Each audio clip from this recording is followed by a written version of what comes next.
So I grabbed a list from Wikipedia, as I do, and it has all of the information on every country in the European Union and NATO. It tells us when they ascended to the EU, who was the German chancellor when they ascended to the EU. Same thing for NATO accession and NATO chancellor. And so from here we have a very simple list here. So I was curious, can we determine is there a correlation between who the Chancellor of Germany is and whether you gain NATO or EU accession? That's my hypothesis. If we look at all German chancellors from 1953 to start, we find that no, actually there's a slight advantage to CDU, especially for NATO. And because of that, you find like, oh, maybe not. But then I said, wait a minute. Both NATO and the EU were founded when Adenauer was chancellor.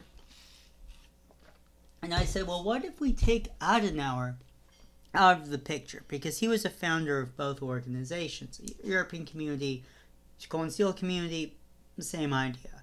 The European Union uses members of that, their accession to the Treaty of Rome as their accession to the EU. Not important.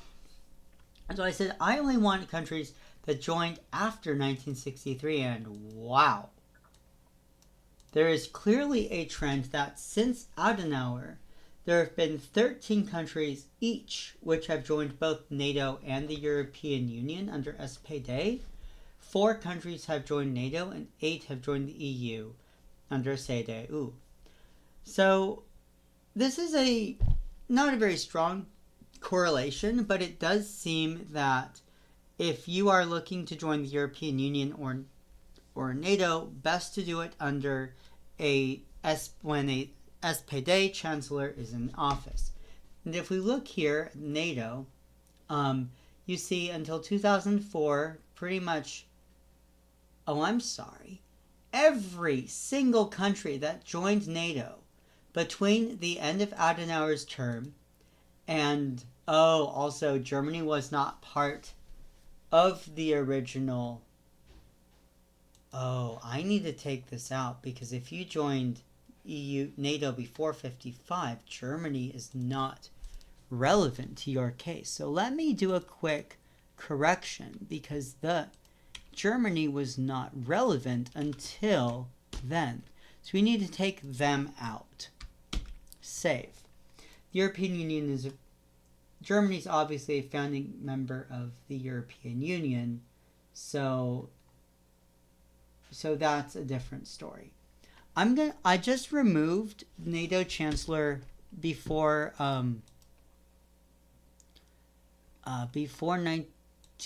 Germany joined because Germany was irrelevant. Let's rerun the math. Just rerun and restart everything.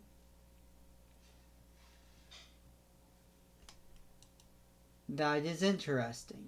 So it's kind of a tie. So the EU is still 14 to 13. Is that right? That's still 27. But if you look at, wow, look at that. When we take out the members of NATO who joined before Germany and remove their NATO chancellor because it's irrelevant, we find that there are 17 countries who have joined NATO since Germany. 13 have joined under SPD, and only 4 have joined under CDU. That is very interesting. That is almost now let me see. I want DF NATO accession. No, chancellor equals CDU. Why are you upset? Oh, it needs a lowercase. Yeah, of course it does.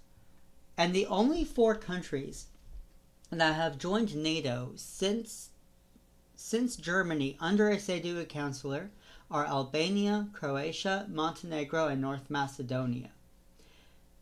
Every other country in these, and the thing is that once they joined, Romania and Bulgaria were already in the European Union. So the ability of Russia to invade the Balkans overland was essentially impossible, because they would have to go through Romania, which was already a member of both the European Union and NATO. So for Merkel, it's like, if the Balkans want to join, it doesn't mean much. They're already protected by the EU and NATO through their borders. So I do believe that what I have here is not an insignificant correlation. Let me also see who are the countries that joined, you're under CDU. Essentially, they're all under Adenauer, or they're pretty far west. Bulgaria and Romania were already in NATO when they joined the EU. And Albania is not in the EU. Why do I say they are in the European Union? I made a mistake here. There is something wrong. Albania did not join in 95. Who did I leave out?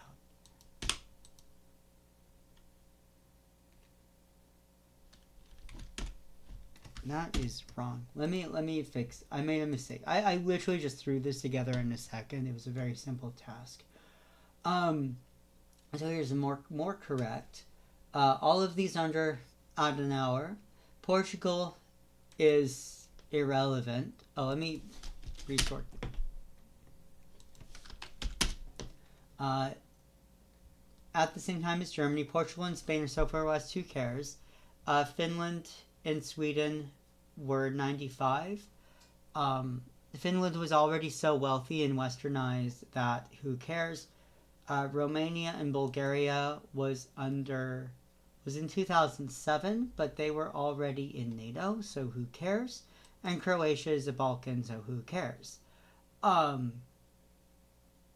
So yeah, that leaves us with Croatia is the only country in the EU and NATO that joined both organizations under CDU. Every other country was either a founding member of the group, or they joined NATO when SPD held the chancellorship. I have a theory, and my theory is that CDU has been working with Russia since the death of Adenauer to prevent the accession of NATO. That is what my data is showing. And I think the reason for letting Portugal and Spain join in 86 is because Germans wanted to vacation in Portugal and Spain on the Mediterranean coast instead of being stuck in freezing cold Hamburg in January. So that opens more vacation destinations for Germans, which is why, in an unusual move, Helmut Kohl became allowed them to join. But also look at the numbers.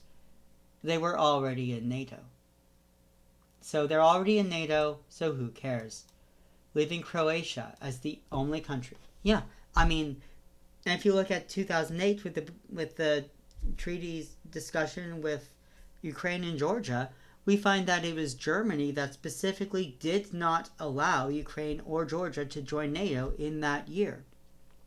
I believe if you really look at Schroeder, NATO accession, Schroeder was a huge advocate of expanding NATO. You saw the Balkans, Slovakia, Slovenia, Bulgaria, Romania. All of this was under Schroeder. So, it's really funny. For being a chancellor who a lot of people accuse of being a Russian agent, he sure expanded NATO a hell of a lot into countries that Russia used to occupy with their military and control politically. So,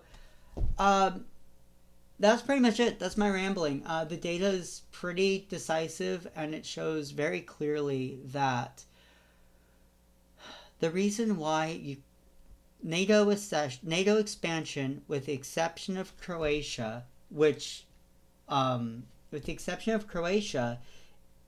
NATO expansion has always happened under SPD. Period. NATO accession. Let me look at this. Let's do one more little thing. I mean, NATO chancellor said. I already have it here. NATO expansion outside of the Balkans has always been under SPD. CDU has been a threat to the alliance since 1933, when they formed that goddamn coalition. That's my conclusion. The date is very clear. If you want Ukraine to join NATO and you are German, you need to vote for SPD and vote out die Zentrum. Tschüss.